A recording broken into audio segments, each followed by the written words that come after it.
Iran और Israel एक दूसरे पर मिसाइल्स चला रहे हैं। रशिया और यूक्रेन की लड़ाई भी कई सालों से लगातार चलती आ रही। Everybody concentrates on the Iran war. Several Ukrainian cities last night was one of the worst since Russia launched its full-scale war more than 4 years ago.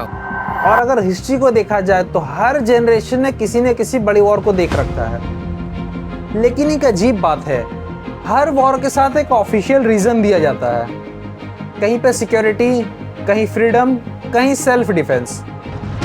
लेकिन अगर रीजंस इतने सिंपल होते तो फिर दुनिया के सबसे पावरफुल लीडर्स भी वॉर शुरू होने के बाद कॉन्फ्रेंस रूम, समिट्स और नेगोशिएशंस में इतना वक्त क्यों बिताते हैं। आज हम समझेंगे कि कंट्रीज वॉर क्यों करती है और क्या पब्लिक को बताया गया रीजन पूरी तरह से सच्चा होता है या नहीं।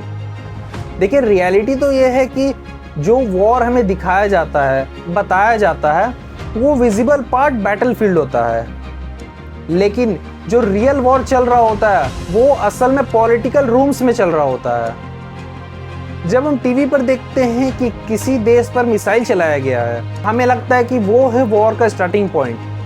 बट तब तक ऑलरेडी कई सारी मीटिंग्स हो चुकी होती है, कई सारी वार्निंग्स दी जा चुकी होती है और बहुत सारे डिप्लोमेटिक एफर्ट्स फेल हो चुके होते हैं।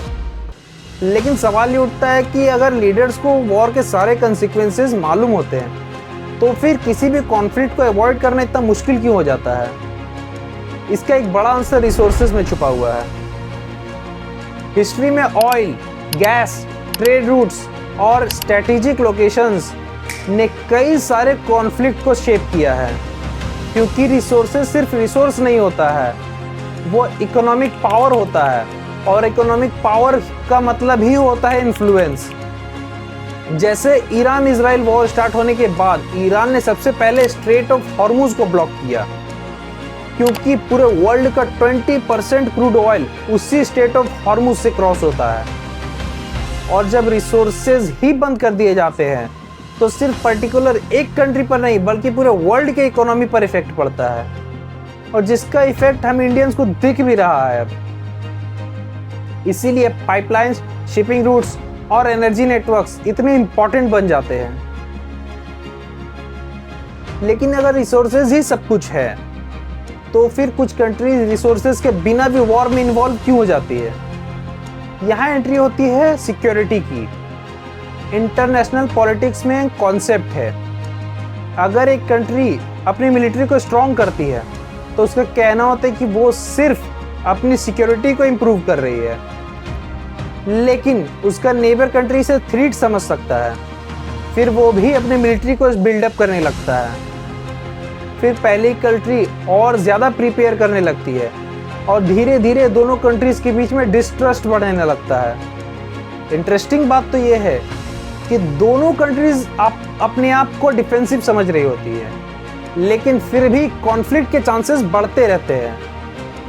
लेकिन यहाँ पर एक और सवाल आता है, अगर दोनों कंट्रीज खुद को डिफेंड कर रही है तो इसमें फायदा किसके मिलता है। और यहीं पे पावर और इन्फ्लुएंस की गेम शुरू होता है।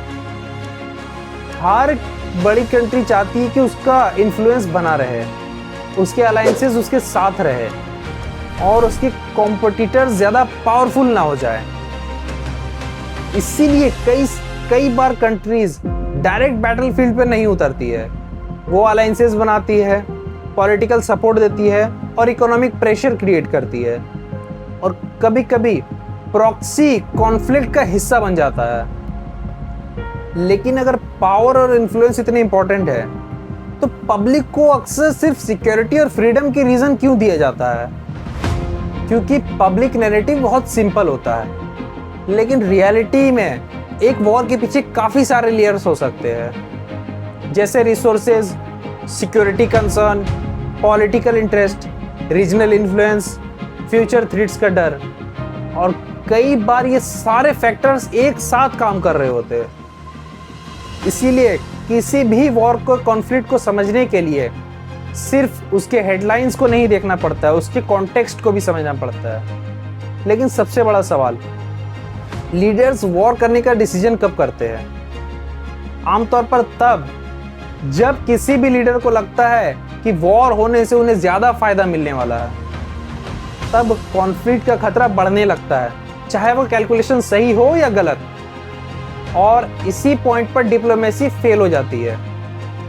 तो नेक्स्ट टाइम जब भी आप किसी वॉर की न्यूज़ देखो तो सिर्फ ये मत पूछो कि पहला वॉर किसने किया, पहला अटैक किसने किया। यह भी सोचो कि किस चीज़ पर कंपटीशन चल रही है, कौन इन्फ्लुएंस मेंटेन करना चाहता है, और सबसे इंपॉर्टेंट इस कॉन्फ्लिक्ट से फायदा किसे होने वाला है। हिस्ट्री बार बार एक ही बात दिखाती है, वॉर इमोशन से नहीं इंटरेस्ट से चलती है। और बैटलफील्ड पर जो दिखता है वो कहानी का आखिरी चैप्टर होता है।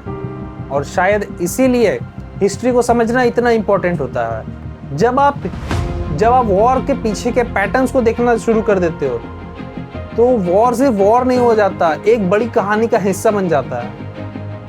और आपको क्या लगता है ईरान और इजराइल वॉर की वजह से हमारे देश पर और क्या क्या इफेक्ट पड़ने वाला है? ऑयल प्राइसेस ऑलरेडी बढ़ चुके हैं।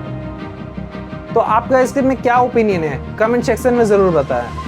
मिलते हैं अगली बार एक और नई डॉक्यूमेंट्री लेकर, तब तक के लिए जय हिंद।